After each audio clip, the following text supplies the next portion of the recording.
స్థానిక సంస్థల ఎన్నికల్లో బీసీలకు 42% రిజర్వేషన్ అమలు చేయాలని బీజేపీ శాసనసభాపక్ష నేత ఏలేటి మహేశ్వరరెడ్డి డిమాండ్ చేశారు. రైతు భరోసా నిధులు ఒక సీజన్ ఇవ్వకపోగా మరో సీజన్లో 4 ఎకరాల వరకే ఇచ్చారని ఆరోపించారు. ఈ నెల 2నే రాజీవ్ యువ వికాసం పథకం అమలు చేస్తామని ప్రకటించిన ప్రభుత్వం ఎందుకు పెండింగ్లో పెట్టిందో చెప్పాలన్నారు.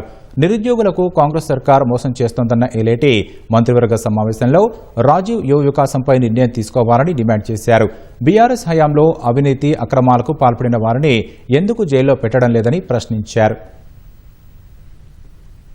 11 నెలల పాటు దాదాపుగా లోకల్ బాడీ ఎన్నికల్లో మున్సిపాలిటీలు కానివ్వండి, అంతకు ముందు దాదాపు 15 నెలల నుంచి గ్రామ పంచాయతీ, ఎంపీటీసీ, జెడ్పీటీసీ ఎన్నికలు లేక ఈ రోజు గ్రామీణ ప్రాంతంలో పూర్తిగా అభివృద్ధి కుండబడటమే కాకుండా గ్రామీణ ప్రాంతంలో ప్రాతినిధ్యం లేక ఎక్కడి సమస్యలు అక్కడనే మరి ప్రజలంతా ఇబ్బంది పడతా ఉంటే దాదాపు సంవత్సరంన్నర మీరు అధికారంలోకి వచ్చిన తర్వాత లోకల్ బాడీ ఎన్నికల విషయంలో ఎందుకు ఈ రకంగా దాటవేసే ధోరణి చేస్తా ఉన్నారు, లోకల్ బాడీ ఎన్నికలు ఎందుకు నిర్వహించలేకపోతా ఉన్నారో మరి తెలియజేయాల్సిందిగా మేము కోరుతా ఉన్నాం.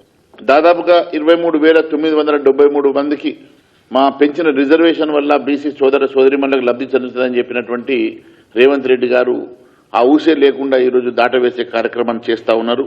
ఎట్టి పరిస్థితిలో మరి భారతీయ జనతా పార్టీ అంశంలో ఖచ్చితంగా మీరు చెప్పినట్టుగా రిజర్వేషన్ ఇంప్లిమెంట్ చేయాలని చెప్పి డిమాండ్ చేస్తా ఉన్నాం.